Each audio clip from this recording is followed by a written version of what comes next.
Pinintot mo tong video na to kasi gusto mong yumaman, di ba? Siyempre, hindi lang yun yung gusto mong matutunan. Gusto mo rin matutunan kung paano ba hindi ka maging tamad para yumaman. Lahat ng mga products na sasabihin ko dito, Shopee lang, wala pang 1,000 pesos each. Inisip mo siguro na napakamahal nito. Karamihan sa mga sasabihin ko dito is mga nasa 500 to 1,000 pesos lang. At sa totoo lang, lahat ng mga sasabihin ko sa inyo is ginamit ko to para kumita ako ng mga milyon-milyon.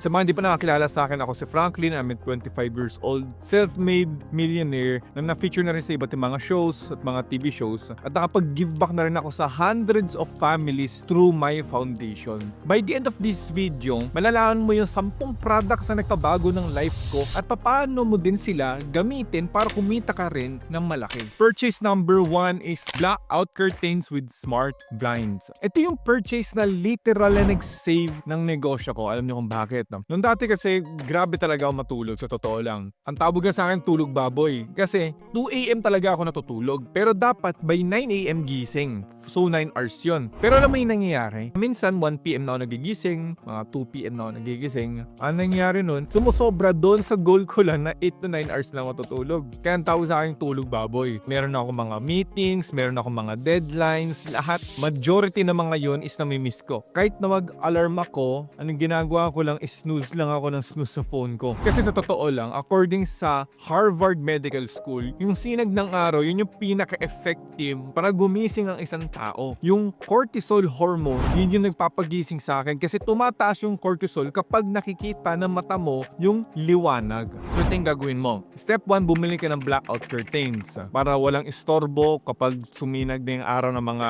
6 or 7 AM. Number 2 is dagdagan mo ng smart blinds device para automatic siya umaangat kapag gusto mo nang gumising ng mga 11 AM. At step 3, i-connect mo itong device na to sa Google Home para every single day tumataas siya at bumababa based doon sa preferred time mo. Ito yung pro tip. Set mo 30 minutes before ng alarm mo para medyo natural yung pagkakagising mo. Dahil dito, nagigising ako ng 10 to 11 AM at natatapos ko lahat ang mga trabaho ko dahil tama na ang nagising ko. Second purchase naman is